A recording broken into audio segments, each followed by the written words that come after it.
Le moment était indiqué pour la 12e commémoration du génocide congolais pour des gains économiques génocost. Devant une assemblée composée des députés nationaux, des membres du gouvernement central et autres membres de la communauté internationale et diplomates, ainsi que les victimes de ce génocide, la première ministre a fait savoir que depuis la première commémoration, le président de la République avait rassuré les victimes qu'elles ne seront plus jamais seules. Je rassure toutes les Congolaises et tous les Congolais que notre résistance et notre résilience viendront à bout de nos agresseurs.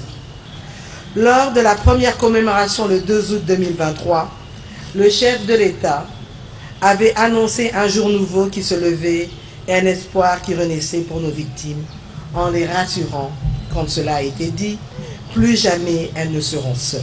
Ce cri du cœur exprimant son engagement personnel pour cette cause est devenu aujourd'hui la devise pour toute action visant la protection.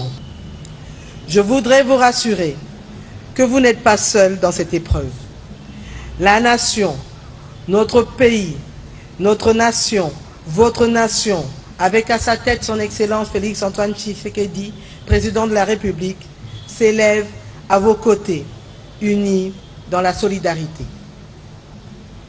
Je suis convaincu qu'ensemble, nous surmonterons ces épreuves et nous bâtirons un avenir meilleur pour tous. Judith Soumino a salué tous les acteurs qui se sont engagés dans la cause des victimes pour aboutir à ces résultats avant d'appeler les victimes à puiser la force dans les saintes écritures. J'invite les victimes à puiser la force dans cette parole de Dieu écrite dans les livres d'Ésaïe, chapitre 60, verset 1.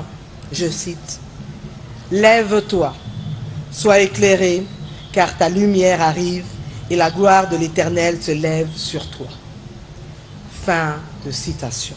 Tout juste après, la première ministre et toute l'Assemblée ont été conviés à visiter le village génocost érigé à la mairie de la ville de Kisangani pour se rendre compte de ce qui s'était passé le jour du génocide.